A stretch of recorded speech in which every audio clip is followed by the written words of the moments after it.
Hey guys, good morning. You are welcome once again to my channel. You are welcome to Catfish Solution Place.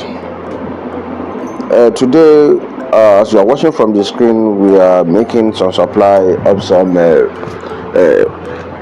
pure clearance line Broodstocks as a picked up from Yaba in Lagos. So that's where one of our customers, favorable, one of our YouTube customer is coming to pick the Broodstocks. So from these Broodstock picking, there are a lot of lessons to be learned. So that is why I just deem it fit to talk to you about some lesson that will be learned on this process. Yeah, what really happened is that if you want to start breeding, or you thought you want to breed and raise to grow out, so the first thing you need is the selection of your broodstocks, as we all know. And the selection of your broodstocks, one of the determinant of the selection of your broodstock is the duration. That means the time that your fishes have stayed over. Yeah, broodstocks are what we call the parent stocks. They are what we call the breeders.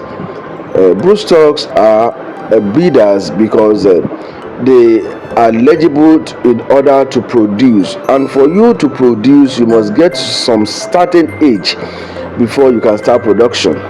And from fish farming, at least we have a ranges of like 12 months before you can start the usage for the breeding process, most especially the male broodstock. Male broodstocks ready very fast than the female broodstocks. Why? Simply because the female broodstocks need a little time for them to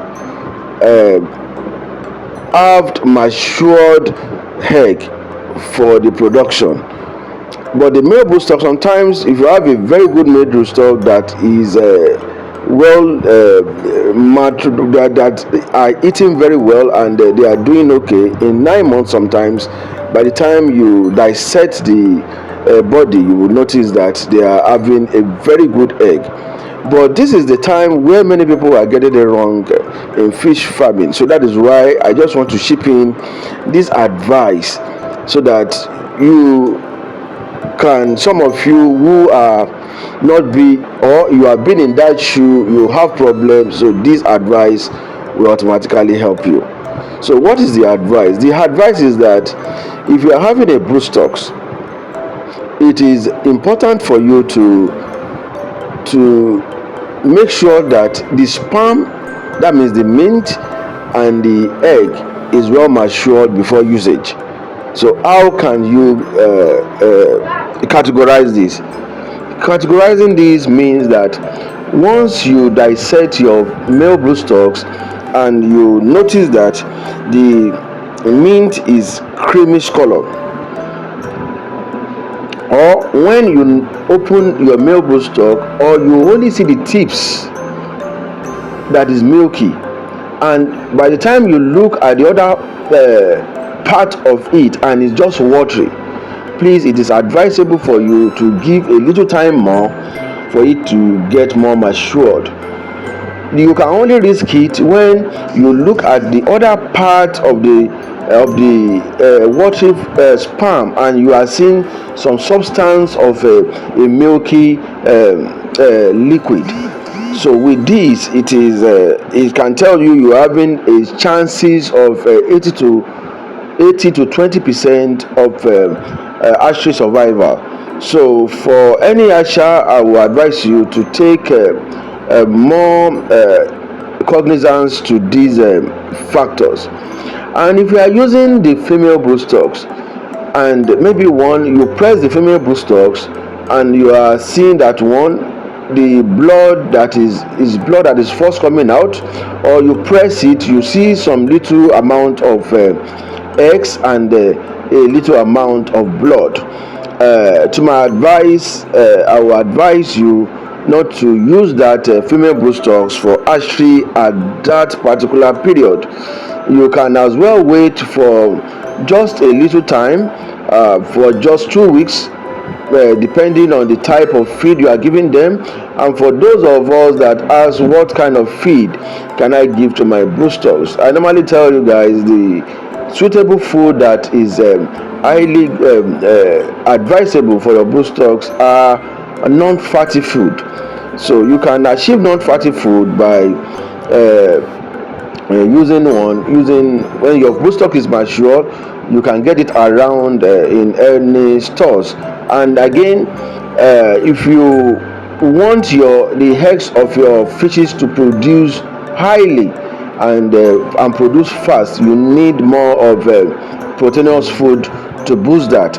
So for you to do that, by the time you notice the split of a mixture of blood in the broodstock, so I will advise you guys to stop and don't use it. That is why I normally advise any breeder to do what to wait, or have what we call the broodstock bank. If one is not working, you go back to the other one for your usage.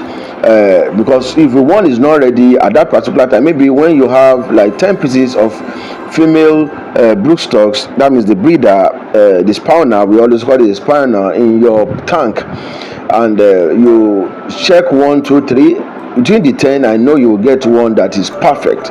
So that is what they call the broodstock storage, that we call the broodstock bank. So to this, you can as well be doing this, and conveniently on a monthly basis you will be having some result. We have different kind of categories of farmers. We have the small scale breeder, we have the medium scale breeder, and we have the large scale breeder. But to me, most of the small scale breeder are doing very, very well, vastly than the heavyweight breeder. Why? Because if it is just only there's a farm and I advised, and by the time I got to the farm, I noticed that the incubator they have in the farm is not much, and in that farm they produce nothing less than 3 broodstock at a go. So by the time I visited them, I need to advise them to do what, to reduce the amount and of the broodstock they are using, so that if you are using one broodstock, depending on the incubator and the nursery pond you have, you will be safer, because at the time you hatch much egg and this fertilize successfully, automatically you'll be having problem in managing them.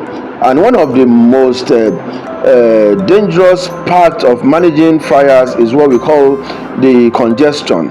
So congestion may wipe up all what you have for a very longer period. So this is just a keen advice for a successful farmer that would like to hear. And as you are listening to this, make sure that you subscribe, like, and share. Thanks very much.